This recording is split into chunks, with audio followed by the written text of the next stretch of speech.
Hi everybody, we're back for chapter 2, which is really a lot of organizational things, just basically how the advertising industry is structured. So again, here we are with chapter 2 framework, and we're going to be looking at the structure of advertising in the promotion industry.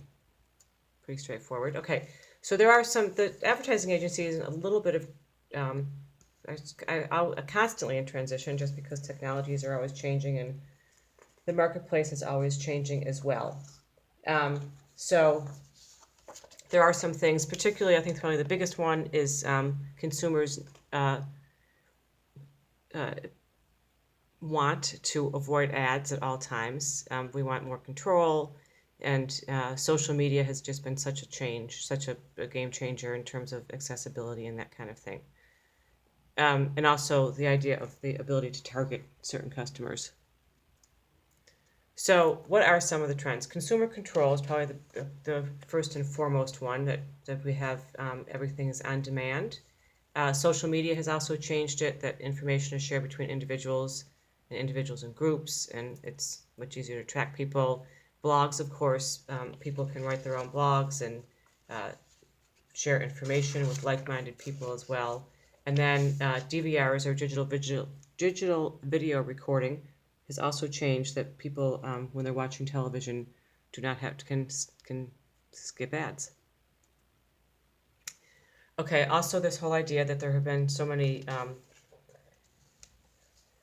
mergers and acquisitions in the media, and there are, Time Warner and Spectrum and all those places have multiple platforms they can reach people at, but also falls into there's too much clutter and fragmentation, is that there's just too many options out there, and there's so much what we refer to in 151 as noise. Crowdsourcing is this idea that the people working together online, both advertisers and consumers, and the whole idea of mobile marketing has just become so incredibly strong and such a big force, and it's an extremely large industry. Okay, so let's talk again, scope and structure of the advertising and promotion industry. Spending is over $1 trillion a year, which is a tremendously large number. The top 10 advertisers exceed $29 billion annually, which is also incredible. So this idea that there's just so much money put into it, and it's such a big industry. Okay, so let's talk about the structure of advertising. There's advertisers, the people who want to sell their product. There's advertising and promotion agencies, people who do that for them.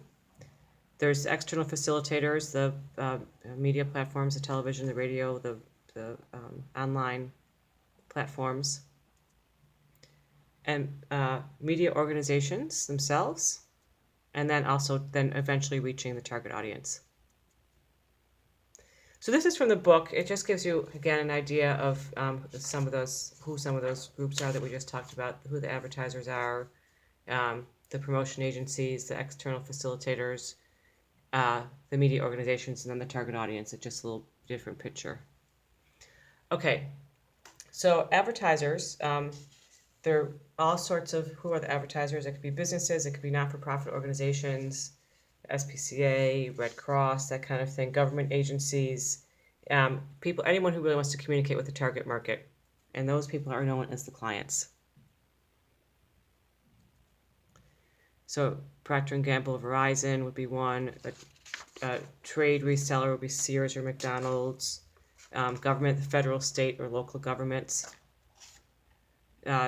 social or not-for-profit organizations, United Way, Nature Conservancy, churches, schools, that kind of thing. Okay, so let's understand how before agencies get involved, you want to be able to understand, the company wants to be able to understand what it is, what value it is that they're trying to create, or what value it is that they're trying to promote, and then be able to describe the position and understand what the firm's objectives are, identify target markets. These are the things that the advertiser themselves, this is the work the advertiser themselves has to do before they are ready to get going, as well as this. Make sure that they have a good supply chain and distribution system so that if they're advertising a product, they're going to be able to get it to the consumers, the places they're going to buy it, Target, Walmart, Walgreens, Wegmans, Tops, whatever.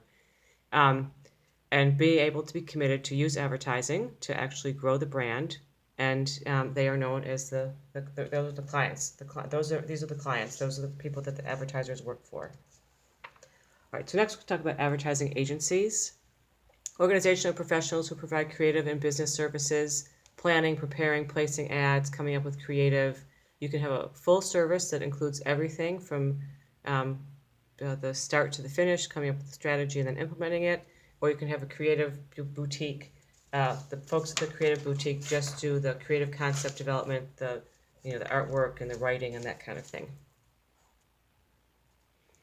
All right, so you also can have a digital or interactive agency. Those are focused just on online, social media, mobile marketing. In-house is like a firm will have a marketing or advertising department in-house. Wegmans might have an advertising department in-house, M&T Bank, Key Bank, that kind of thing.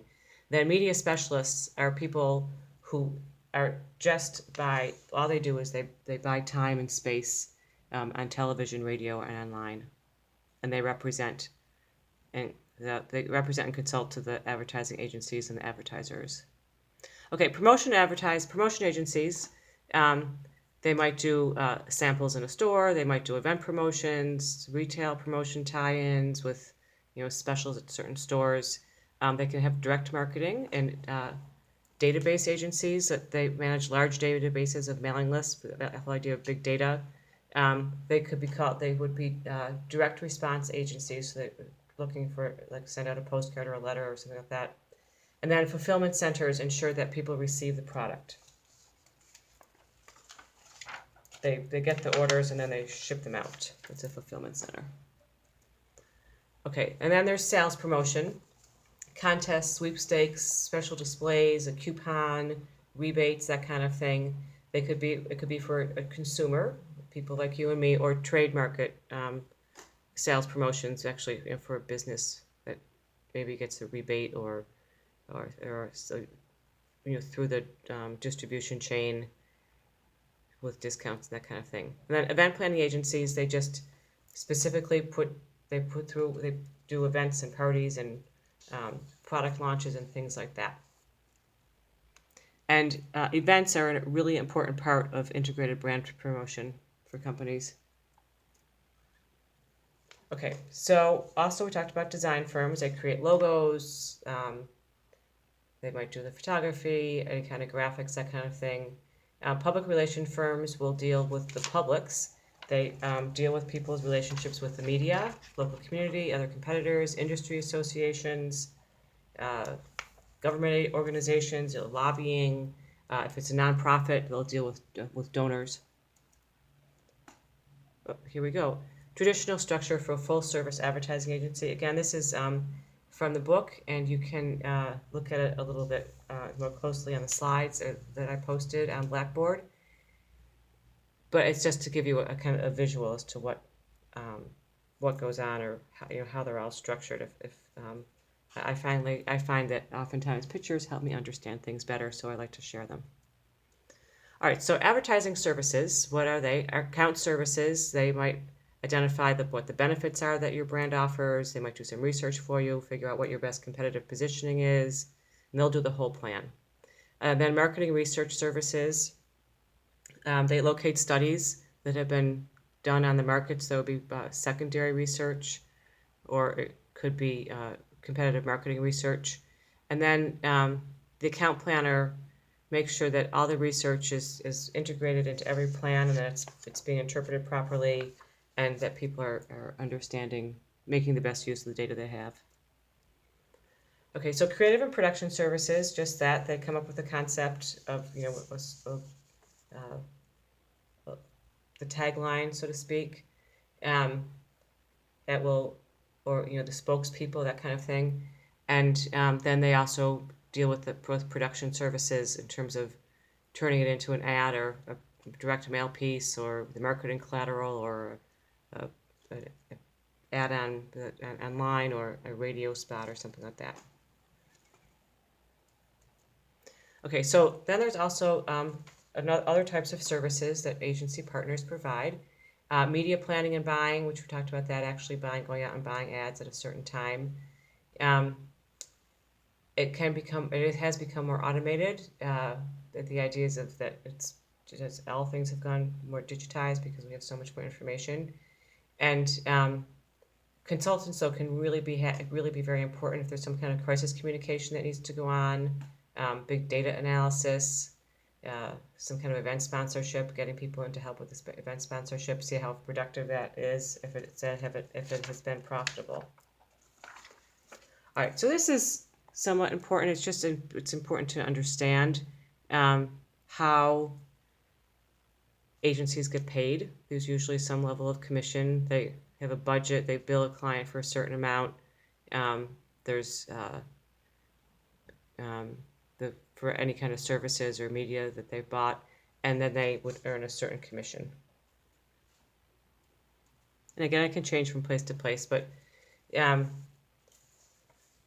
it's usually based on commission. There might be some type of markup charges that different agencies will put in. You could do an hourly rate, or you could be based on the project. It could be based on how you achieve the results you're looking for, that kind of thing. So it depends. These are the things that there are a bunch of different options, a couple different options, and that's something that a company would decide with the agency. All right, so let's talk about external facilitators. We talked a little bit about that. Consultants who specialize in specific areas. So it could be, specialize in social media or specialize in print or whatever. And then research firms do all that marketing research that we talked about and trying to gain customer insights from people and help people understand a potential market, what people's perception of a product is, or what their service is, what products people might be looking for, that kind of thing. Whatever question that people might have. And consultants specialize in certain specific areas related to promotion, so public relations, direct selling, that kind of thing. And production facilitators, both during and after the production process, so both in getting the process ready and also following up and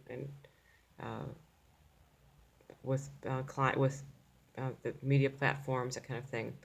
And then software firms work to measure how much activity you're getting on the web, what kind of broadband requirements you might have, managing relationships with other trade partners, with retailers or distributors.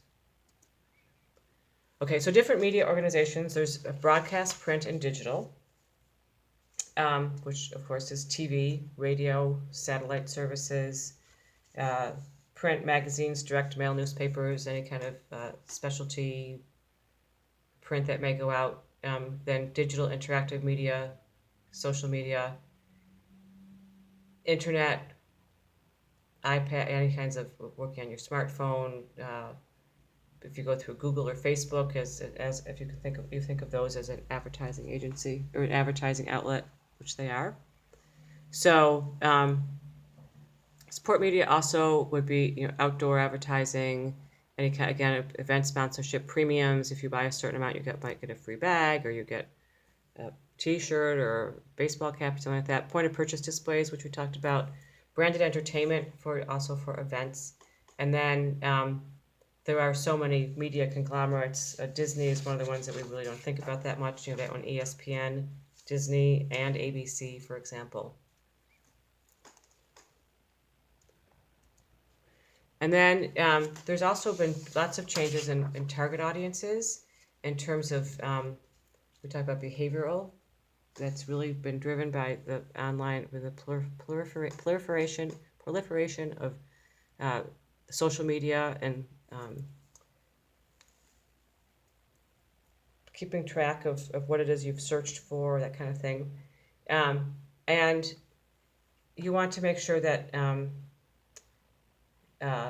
both businesses and government audiences, both are also key to the success. It's not necessarily just about the consumer. And a lot of places do rely mostly on personal selling, but they can also just be just as interested in online and in social networking advertising. Okay, so that wraps up chapter 2. It's kind of a quick one. It's very structural, and we'll see you back here for chapter 3 when we talk about the history of advertising and brand promotion, and we'll have a lot of nice visuals in this chapter. Okay, thanks everyone.